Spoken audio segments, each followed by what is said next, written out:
तो प्रिय सज्जनों, आज के वीडियो में हम चर्चा करेंगे कुछ ऐसा बात है जो कि कुछ जन्म जन्मांतर संबंधी बात है और हमारे वेद शास्त्रों के हिसाब से यह वीडियो है।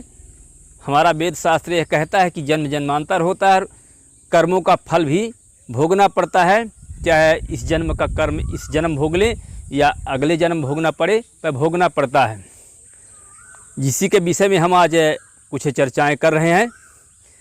तो प्रिय सज्जनों, जैसा कि दुनिया में कुछ ऐसा लोग होते हैं कि कुछ लोग तो कहते हैं कि कोई जन्म नहीं होता, कोई भगवान नहीं होते, कोई कर्म का फल देने वाला नहीं होता।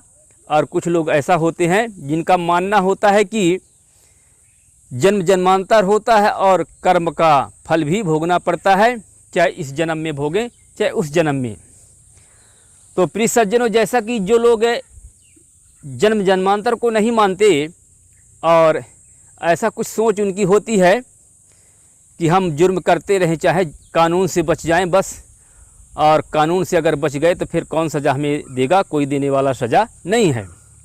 ऐसा भी कुछ लोगों के मानसिकता में होता है। और अगर उनसे चर्चा की जाए, कहा जाए कि नहीं भैया, हम गलत अगर करेंगे तो हमें कर्म का सज़ा ज़रूर मिलेगा, अगर मनुष्य नहीं दे पाया तो भगवान ज़रूर सज़ा देंगे, और इस जन्म नहीं मिला तो उस जन्म मिलेगा, भोगना ही पड़ता है। तो वे लोग कहते हैं कि ठीक है भैया, हम तो मानते ही नहीं कि वह जन्म होता है, पर अगर मान लीजिए होता भी है तो फिर जब हम अपने किए कर्मों का फल भोगेंगे तो कौन देखेगा हमें कि हम सज़ा भोग रहे हैं? तो कौन जानेगा कि हम सज़ा भोग रहे हैं? कोई देखेगा ही नहीं, तो फिर क्या फ़र्क पड़ता है? ऐसा जवाब उनका रहता है। तो प्रिय सज्जनों, अब बात यह है कि जैसा कि यह जन्म हमारी पहचान होती है, परिचय होती है, कहीं न कहीं लगाव होता है, प्रेम होता है, दुख संकट से बचते हैं कि कष्ट भी होगा और हमारे परिचित का लोग जो है जानेंगे कि फला व्यक्ति के पास कितना दुख है, परेशानी है, मुसीबत है, तो हमें अच्छा ना लगेगा, ऐसी सोच होती है।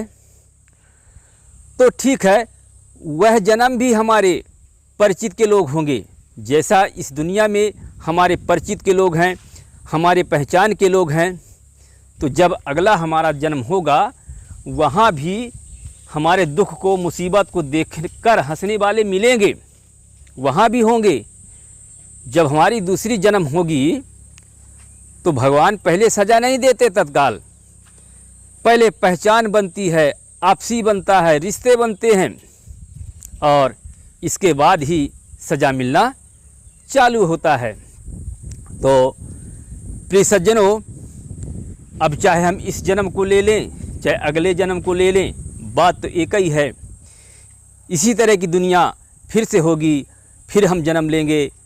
तो अगर बुरा कर्म हमारा आज चल रहा है, हम बुरे कर्म कर रहे हैं, तो जब परिणाम आएगा तो जिस तरह इस जन्म में हमें भोगने में दिक्कत होगी, ठीक है उसी तरह दूसरे जन्म में भी हमें कर्मों का सज़ा भोगने में पूर्णतः दिक्कत होगी। तो प्रिय सज्जनों, हमारे इस वीडियो का मकसद यही है कि हम बुरे कर्मों से बचें, गलत कर्मों से बचें, और चाहे यह जन्म भोगना पड़े चाहे अगला जन्म भोगना पड़े, परेशानी और मुसीबत और बेइज्जती उतना ही है। तो प्रिय सज्जनों, ये रहा आज का वीडियो, और फिर अगले वीडियो में हम मिलेंगे। बने रहिए हमारे ज्ञान की संचार चैनल में, और फिर मिलते हैं। जय श्री राम।